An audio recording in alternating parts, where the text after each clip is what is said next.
Ya, assalamualaikum warahmatullahi wabarakatuh. Waalaikumsalam. Ya, kami dari Asisten Sedimentologi 2016. Di sini kami akan menjelaskan materi praktikum sedimentologi pada pertemuan analisis core. Baik, sebelumnya perkenalkan, nama saya Yudanta Arba Ramadona.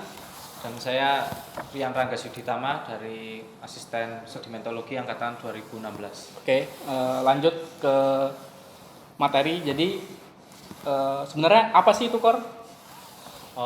Oke, akan saya jelaskan mengenai definisi apa itu core. Kan kita di sini akan menjelaskan apa itu core.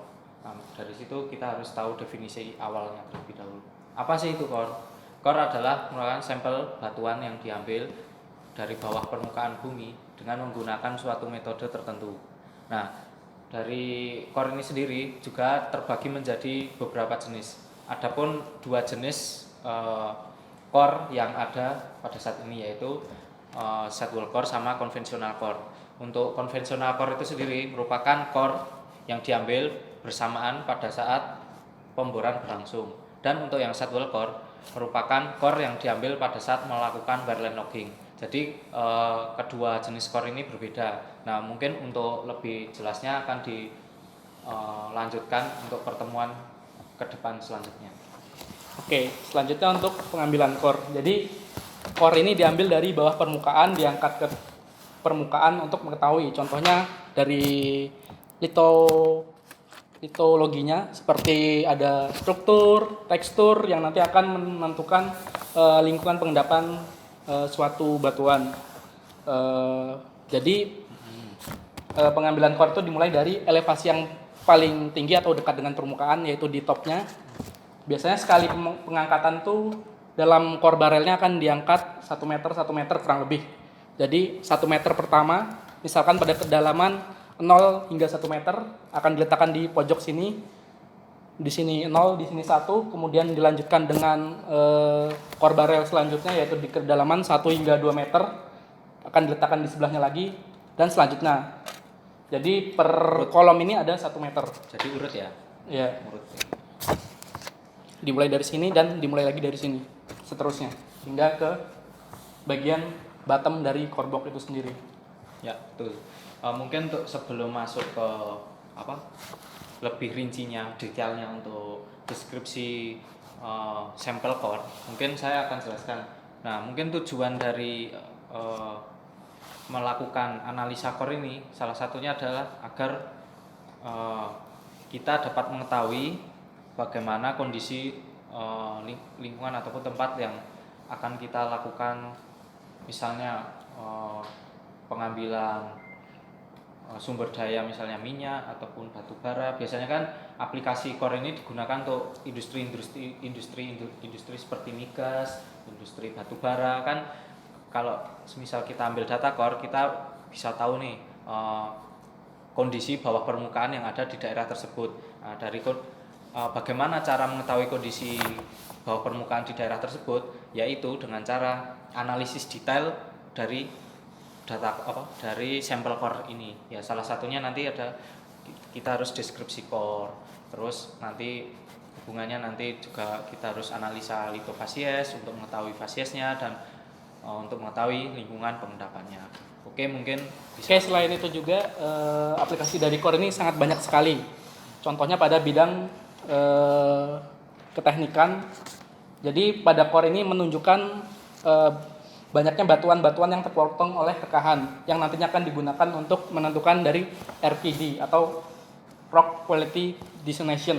Jadi RPD ini akan menentukan daya dukung suatu batuan yang nantinya akan digunakan untuk seperti kestabilan lereng dan lain sebagainya macam. Oke, lanjut ke materi berikutnya yaitu cara pendeskripsian core. Betul. Baik, saya mulai dengan pendeskripsian core dengan litologi batubara atau coal. Jadi untuk pendeskripsian batubara ini dimulai dari yang pertama yaitu ada nama batuannya atau litologinya yaitu coal. Kemudian warnanya bisa dilihat di sini berwarna hitam. Untuk kilatnya mengkilap. Kemudian yaitu ada gores. Jadi untuk mengetahui goresnya kita memerlukan kertas putih ini untuk menentukan warna dari goresnya. Nah, dapat dilihat di sini goresan dari batu bara ini berwarna coklat ya. Kemudian untuk selanjutnya ada namanya pecahan. Nah, pecahannya ada 3 jenis, ada blocky, brittle, atau kontoidal. Kalau di sini contohnya bentuk pecahannya yaitu brittle. Kemudian di sini juga dapat ditambahkan info seperti adanya rekan pada batu bara atau biasa disebut dengan klit. Jadi biasanya klit ini akan terisi oleh mineral-mineral sulfida seperti pirit atau bisa juga mineral silika yang akan mempengaruhi kualitas dari batu bara itu sendiri. Oke, untuk selanjutnya saya akan mencoba mereview dari core box 2 ini, dimana untuk fokusnya sekarang saya akan mereview salah satu sampel di core box 2 ini, yaitu batu pasir kerikilan atau yang bisa disebut Pebbly Sandstone. Kenapa dinamakan ini, bisa dilihat dulu. Kenapa ini dinamakan batu pasir kerikilan? Bisa dilihat kalau di sini material yang menyusun dari sampel ini dilihat dari bottom ke topnya. Bisa dilihat kalau di sini ada material berukuran yang lebih kasar dan ada yang berukuran lebih halus atau pasir-pasir. Nah, dari sampel ini bisa disimpulkan bahwa nama dari sampel core ini adalah batu pasir kerikilan dengan ukuran kerikil dan juga ukuran pasir tentunya. Mungkin langsung saja saya akan deskripsi dari namanya dulu, kan tadi sudah saya jelaskan bahwa ini namanya adalah batu pasir kerikilan. Untuk warnanya sendiri bisa dilihat cenderung berwarna abu-abu. Terus untuk teksturnya sendiri, dari ukuran butirnya, dia memiliki ukuran butir medium size sampai pebble, kan namanya kan Pebbly Sandstone, otomatis dia pasir kerikilan dan dengan memiliki ukuran pasir medium sampai pebble. Terus untuk pembundarannya sendiri dia masuk ke angular. Karena apa? Dilihat sendiri bahwa butir-butir di sini cenderung menyudut ataupun runcing-runcing lah. Makanya di pembundarannya disebut angular atau menyudut. Terus pemilahannya dia poorly sorted. Kenapa poorly sorted? Bisa dilihat dari sampel. Dia material kasar dan halusnya tercampur secara acak, tidak beraturan. Dia poorly makanya. Terus untuk kemasnya sendiri dia grain supported. Kenapa grain supported? Kalau dilihat dari sampel, antar butirnya ini saling bersinggungan, saling kontak. Otomatis dia untuk kemasnya sendiri jenis grain supported, bukan yang matrix supported. Terus untuk komposisi, salah satunya ada kuarsa. Bisa dilihat material yang berwarna putih bening kayak gini. Nah, ini dinamakan kuarsa, salah satu fragmennya ya, maksudnya untuk salah satu fragmen penyusun dari sampel ini adalah kuarsa.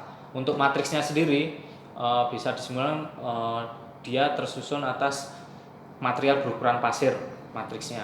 Dan untuk semennya sendiri dia merupakan silika. Seharusnya diuji HCl terlebih dahulu.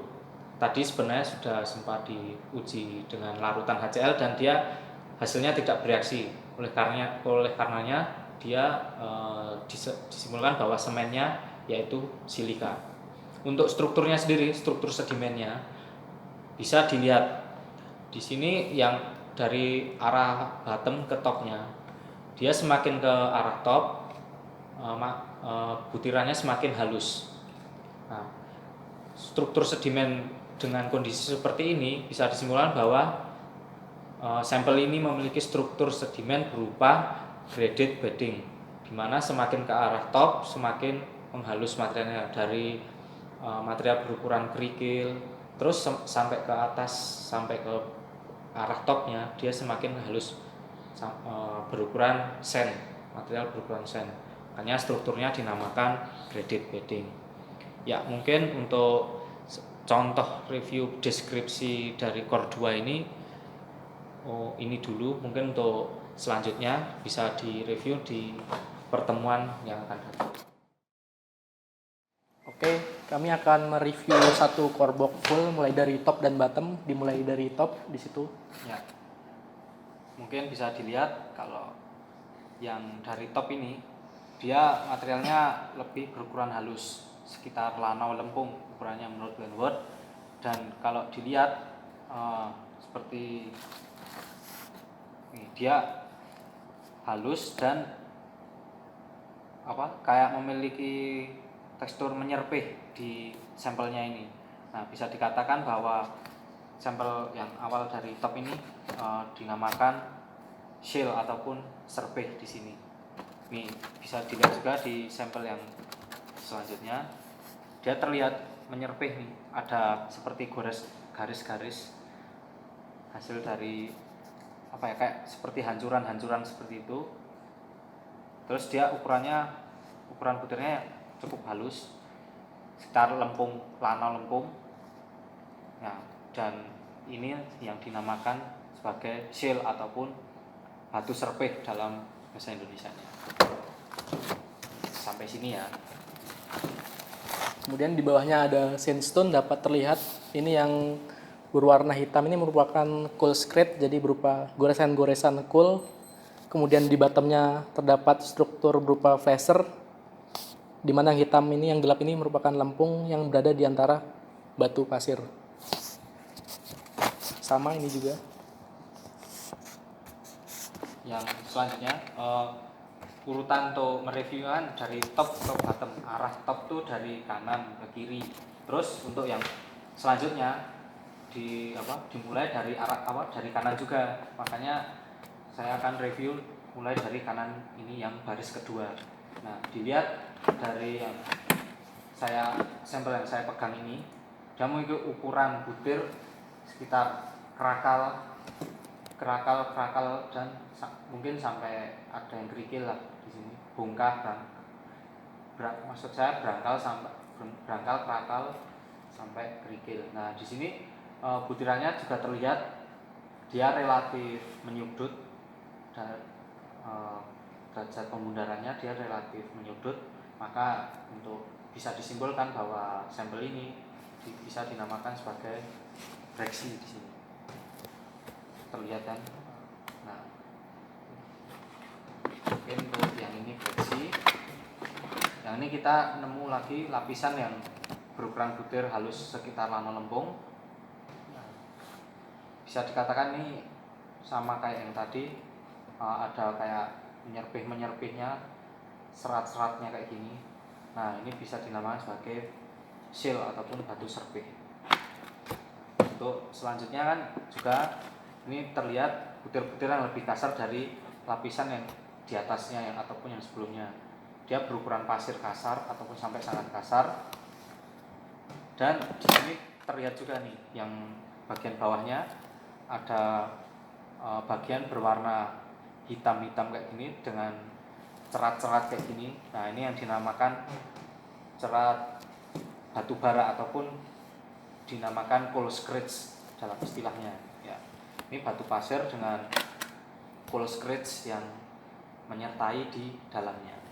Kemudian di bawahnya ada silicol, jadi di sini ada coal dengan struktur yang menyerpih seperti shell atau serpih. Kemudian di bawahnya lagi ini ada sandstone. Dapat lihat yang berwarna coklat ini merupakan fragmen lempung atau sering disebut dengan rip up class. Jadi rip up class ini merupakan material lempung yang ikut tererosi dan terendapkan bersama sandstone. Sama bawahnya juga.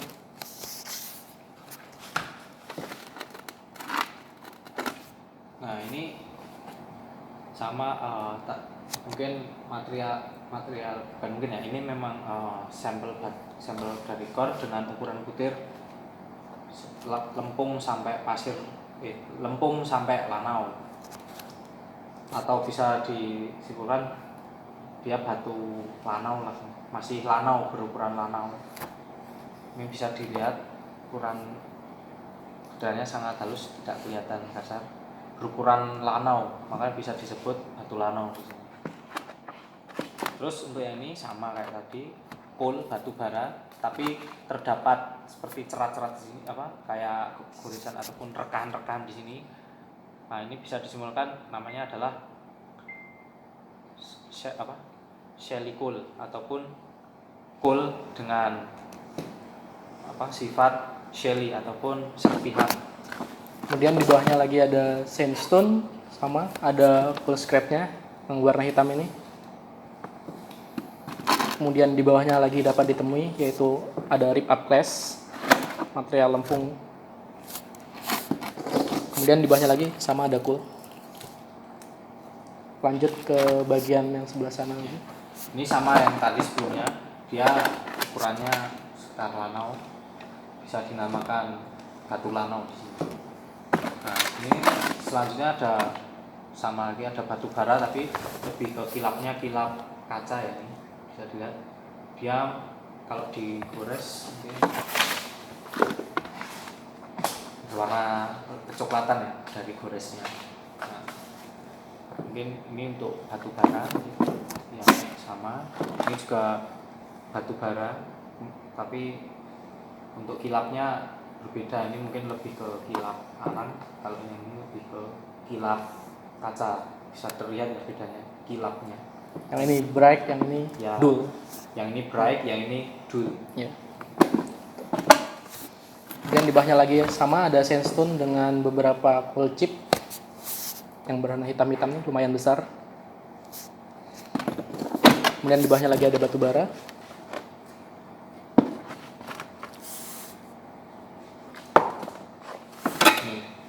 Itu yang ini sama ya, nggak usah saya review lagi ya, masih sama yang di atasnya ini tadi, setar ukuran lanau, batu lanau. Nah, mungkin yang di sini mau saya review nih. Di sini ada seperti ukuran pasir, batuan sampel core ini dia memiliki ukuran pasir, tapi ada seperti lensa-lensa yang di dalamnya ini dia berukuran lempung di sini. Nah, ini yang disebut batu pasir dengan struktur laser di mana di dalam batuan yang berukuran pasir terdapat lensa-lensa lempung yang menyusun di dalamnya. Nah, mungkin untuk mekanisme gimana terbentuknya si laser ini nanti akan dijelaskan lebih lanjut pada pertemuan yang akan datang. Nah, di sini selanjutnya ada batu pasir kasar dengan mungkin bisa pebble udah batu kerikil ya, sampai kerikil ya. Di sini ada penampakan unik yaitu coal chips namanya. Jadi di antara butir-butir pasir sangat kasar ini terdapat serpihan ataupun serpihan batu bara yang menyusun di dalamnya. Yang ini dinamakan sebagai coal chip atau batu bara yang menyempil di antara pasir-pasir ini. Seperti yang dilihat kan, kelihatan kan ini namanya coal chip, pasir dengan coal chip di sini. Nah, ini juga kecil-kecil, kalau ini coal chipnya nih, coal chip. Nah, ini penampakan yang cukup unik. Dan di bawahnya lagi ada sandstone, masih sama ada rip up class-nya. Kemudian ada beberapa coal scratch warna hitam seperti ini. Kemudian di bawahnya lagi ada shelly coal dengan struktur menyerpih seperti ini. Ya, itu hingga bagian bawah. Sekian deskripsi singkat dari Core 1. Ya, mungkin untuk simpelnya seperti itu. Untuk lebih detailnya mungkin dari tim asisten nanti akan menjelaskan pada tiap pertemuan pada saat analisa core yang akan datang. Oke, sekian materi yang dapat kami sampaikan. Atas kekurangan dan salahnya kami mohon maaf. Ya, terima kasih atas perhatiannya. Tolong jangan lupa dipelajari lebih lanjut mengenai analisa core ini. Sekian. Oh iya, jangan lupa untuk like, komen, dan subscribe.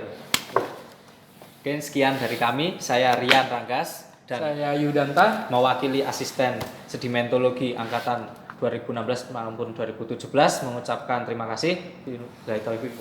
Wassalamualaikum warahmatullahi wabarakatuh.